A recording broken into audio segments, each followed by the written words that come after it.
Another Friday, that means another installment of Fortnite Fridays. What is going on, guys? It is your boy TKD123 here, back in a video, and today we're going to discuss a lot of things involving Fortnite this week. A ton of stuff happened. Let's get right into it. Now, first off, the biggest thing that happened this week, of course, was the blast off event from Fortnite. They advertised it around 2-3 days ago. There are a bunch of rumors about the rocket launching, and on Saturday, that was last Saturday, not this upcoming Saturday, tomorrow, last Saturday, it officially launched, and it was the craziest thing anyone has ever seen in Fortnite history, including myself. It was wild, and I was actually trying to watch it live and be in game and record it for you guys here on the channel. However, I messed up the timing. I don't know what happened on my end. I read the time wrong, so totally my bad, and it started way before I thought it was going to actually start on Saturday. So we have some borrowed footage. I'll make sure to add him in the description. He has a nice little view that has different camera angles and stuff like that, and a nice view of the rocket and what it exactly did. So it launched last Saturday morning. It was insane. It launched and then fell back towards Tilted, then respawned in another part of the map and flew over the map, then disappeared again, then reanimated over towards the center of the map and launched to the sky, cracking the sky. So it did a few runs around the map and everything, and I think a lot of people are saying that it was building speed. I believe that, and it was just making these crazy sounds, super weird, super bassy, super sci-fi-esque sounds. It was really cool, and a lot of people, including myself, believe that it was somewhat breaking space and time, indicated by the crack in the sky that is getting bigger day by day. Like, the crack has progressively gotten bigger. There's new cracks on the sky and everything, so obviously there's this theory that we're all in a dome. A lot of crazy stuff happening right now in Fortnite, a lot of crazy different theories that are going around and everything, but there's also strange things happening around the map as well. These rips are opening across the map that is swallowing and destroying parts of the map ever since the rocket launched. It's like these blue glowing kind of aurora looking orbs type of things, and it's just popping up around the map and swallowing up different aspects of the map. So the first thing it swallowed was the sign on Lonely Lodge, and then the sign at the motel fell to its demise.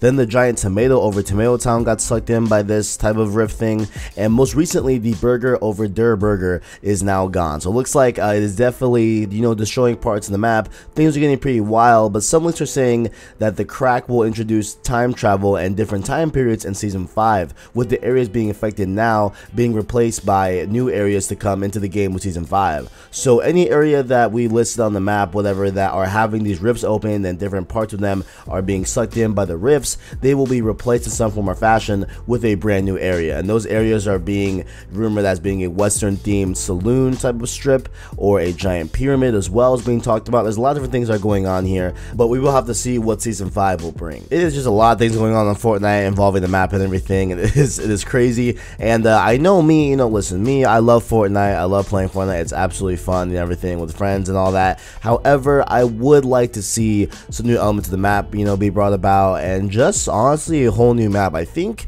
the player base is ready for a whole new map. I know they've said that they want to stay with the original map for a little bit, keep updating it, let it kind of run its course, let it update it as well and everything, but I'm really hoping that sometime, at least by the end of the year, we get a brand new fresh map to be able to play Fortnite on. Now, during this blast off event, when the rocket took off and everything, and did this course and did this crazy time travel, you know, dimension breaking thing, a lot of lobbies and servers planned watching events during the actual takeoff, so where they built massive platforms to be able to watch the rocket launch on and do its thing. And so there were, you know, a lot of people on each platform, maybe like 20, 30, whatever, stuff like that. It was just these massive big wooden platforms that they would build quickly in game to be able to watch the rocket in a nice clear, you know, raised elevated area and everything. However, there was a server where a player named Elemental Ray destroyed one of these massive platforms, killing 48 people, thus granting him the highest solo kill record in Fortnite history, which is crazy to say in itself, that it was 48 people, and he did it just by doing this, by just taking out this massive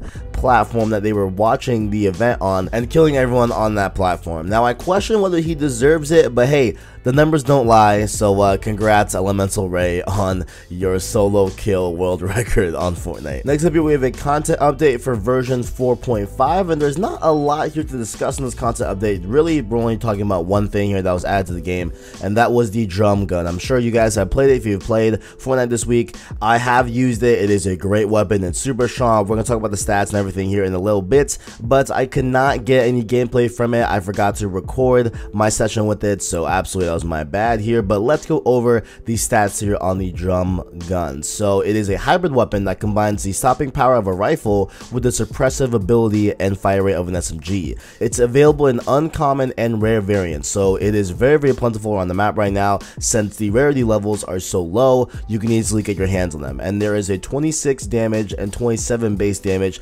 depending on uncommon and rare as stated. It also has a 50 round magazine. It uses medium ammo and can be found from floor loot, chests, and vending machines, so it is definitely a easy weapon to get. It's not the most difficult thing in the world to get, unlike really good weapons we've got to add to the game, like the burst rifle, the FAMAS, I guess you would call it. That's a really strong weapon I love to use a lot. I just don't get it that much just because it's so rare to find, but the SMG here, you will be able to find it so easily in this game, the drum gun, and I think it's great. It is super amazing. I love it so much. That 50 round clip with that 27 base damage when you get the rare variant, it is a weapon that you should have in your inventory at this point. It's super good. Next up here, we're going to talk about Playground mode. Of course, it has returned this week. Essentially, private matches in Fortnite that got taken out for technical reasons and server issues, but it is now back, however, in a different way as well. Epic Games confirmed via a very weird place, Twitch of all places, on a legit Twitch chat.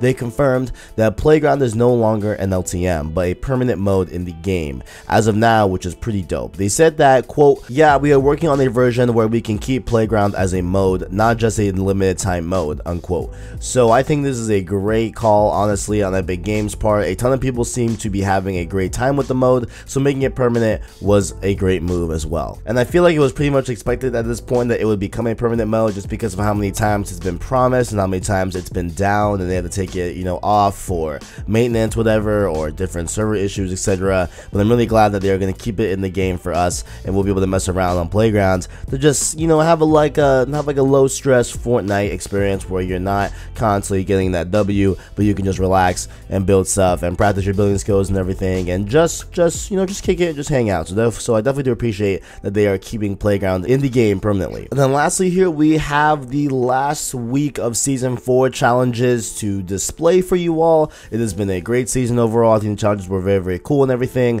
I'm over here still trying to grind out my personal challenges on my end, so definitely I'm going to be doing that for the next few days before season 5 starts. But here is the final week of season 4 for your challenges you'll need to complete. You will need to search 7 chests in Junk Junction. You'll need to deal 5,000 damage to opponent structure, so obviously you're going to want to do that at more the end game type of deals where you will be able to deal a ton of damage to different structures by people building a lot. Maybe this might be a thing that you could do in Playgrounds. I don't think so, but hey, you know what, maybe that was just a little idea I had right there. Next up, you will have to search a chest, ammo box, and supply drop in a single match. So obviously the chest shouldn't be that difficult, the ammo box shouldn't be that hard, but then the supply drop is where it's going to get a little bit tricky there, where you're going to definitely have to look out for supply drops when they come in the game, so definitely look out for that. You will have to skydive through floating rings, 20 of them to be exact, so there will be rings around where you are spawning and everything, so you'll have to just fly through those 20 of them and you'll get that challenge no problem. You'll also have to search between movie titles, which is a challenge that I found some guides online with, so I'll make sure to link it in the description below for you guys to be able to find those pretty easily. Next up, you will have to eliminate 10 opponents, which shouldn't be that difficult really. I don't know why they label it as hard, but shouldn't be that bad. You'll have to eliminate 10 opponents, and then lastly you will have to eliminate 3 opponents in fatal fields. So that has been season 4 of Fortnite Friday coverage. If you all enjoyed or have any suggestions for season 5, what can I do differently to make this series a little bit more better for you guys? What ways you want me to cover season 5, all that good stuff. Make sure to let me know all your thoughts down in the comments below. And make sure also while you are down there to check out the description where you can find our Instagram and Twitter to follow us on there on those platforms. And make sure to also say subscribe to PlayStation Source for the latest and greatest on PlayStation. Thank you all for watching, and as always, catch you in the next one.